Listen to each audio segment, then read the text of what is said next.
In the previous video, we reviewed the workspace foundation by checking settings like currency, target food cost, language, theme, and document branding. Now we're ready for the next step, adding ingredients. This is where your real food costs begin.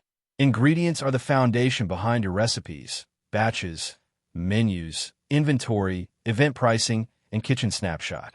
The more accurate your ingredient costs are here, the more confidence you'll have when reviewing pricing and profitability later. From the workspace dashboard, go to the ingredients step.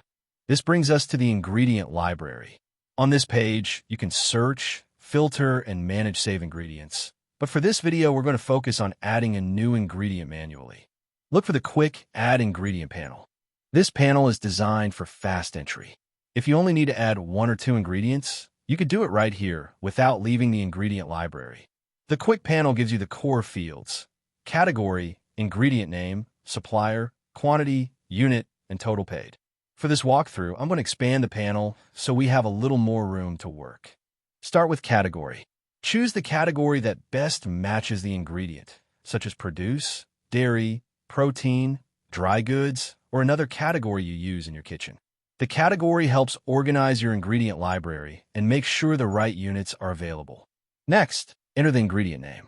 For this example, I'll add Roma tomatoes. Then enter the supplier name. This is where the ingredient came from, like Cisco, Restaurant Depot, US Foods, or a local market. Next is quantity. This should be the amount you purchased. For example, if you bought a 25-pound case of tomatoes, the quantity would be 25. Then choose the unit. In this example, the unit is pounds. Now enter total paid. This is the full amount you paid for that purchase. So if the 25-pound case cost $21.75, enter 21.75. The app calculates the cost per unit for you. Once everything looks right, select Save Ingredient. After saving, close the ingredient panel. Now we're back in the ingredient library, and we can see the ingredient we just added. This confirms the ingredient is saved and ready to use across the workspace. From here, you can always come back and update the ingredient later. For example, if the ingredient price changes next week, select Edit on that ingredient and update the purchase details. Let's say the ingredient price changed.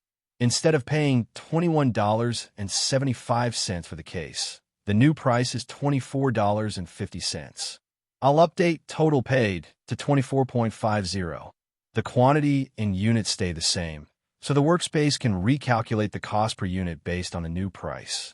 Now I'll select Save Changes. Once it saves, we're back in the ingredient library, and the ingredient now shows the updated cost. You can also hover over the price information to see the last price details. That gives you a quick reminder of what the previous cost was, so you can spot when an ingredient has moved up or down. Let's also look at usage.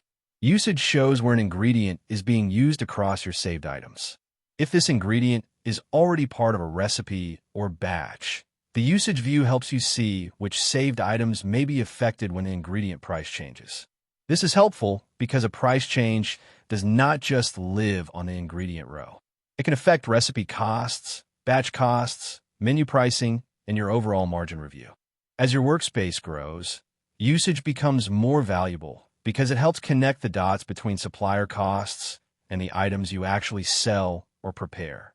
Keeping ingredient costs current is one of the strongest habits you can build because every recipe, batch, menu, inventory check, and pricing review depends on these numbers. In the next video, we'll look at how to add ingredients faster using the import template.